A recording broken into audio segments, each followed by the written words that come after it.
प्यारे विद्यार्थियों, आज हम आप लोगों को पाठ्यक्रम में नया विषय जो आमंत्रित है अलंकार, उसकी परिभाषा और जो अलंकार पढ़ने हैं उनके बारे में नामोल्लेख करेंगे।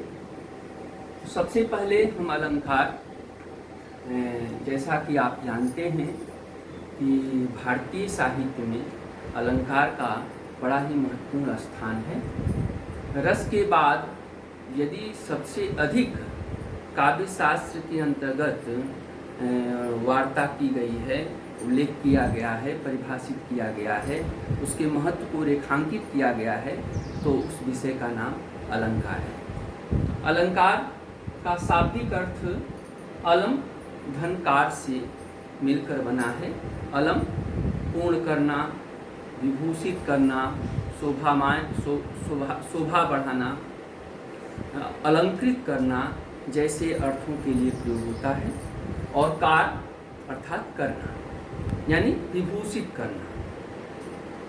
इसके परिभाषा पर अगर बात करें तो अलंकार की परिभाषा के संदर्भ में सुप्रसिद्ध काव्यशास्त्रीय आलोचक दंडी ने अपने काव्यादर्श में लिखा है कि काव्य शोभाकरान धर्मान अलंकारान प्रचक्षते, अर्थात काव्य की जो शोभा बढ़ाता है उसे हम अलंकार कहते हैं।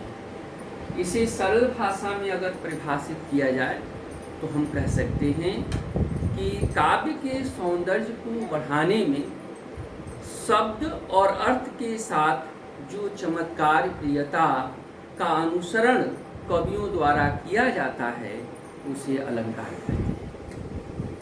प्यारे, अलंकार के भेद के बारे में जानने से पूर्व हमें जानना चाहिए कि काव्य शब्द और अर्थ पर आधारित होता है।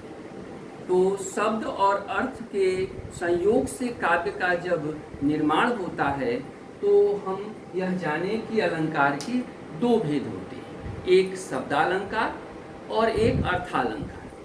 शब्दालंकार के अंतर्गत जहाँ कवियों द्वारा काव्य की शोभा बढ़ाने में शब्द की प्रधानता होती है उसे हम शब्दालंकार कहते हैं।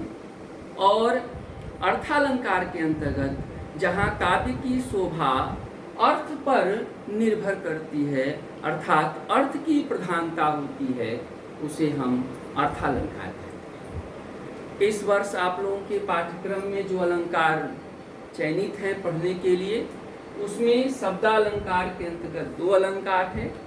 एक अनुप्रास अलंकार, दूसरा है यमक अलंकार।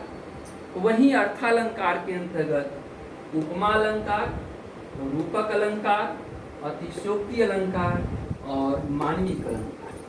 इन सारे अलंकारों की परिभाषा और उदाहरण अगले क्लास में हम बताएंगे। आज आप लोग यह पूरी तरह समझ गए होंगे, ऐसी हमारी आशा है कि अलंकार का शाब्दिक अर्थ क्या है, अलंकार की परिभाषा क्या है, अलंकार कितने भेद होते हैं और आपको कौन कौन से अलंकार पढ़ने हैं। आशा है कि यहीं आज का ये विषय समाप्त होता है। धन्यवाद। खुश रहें, आनंदित रहें।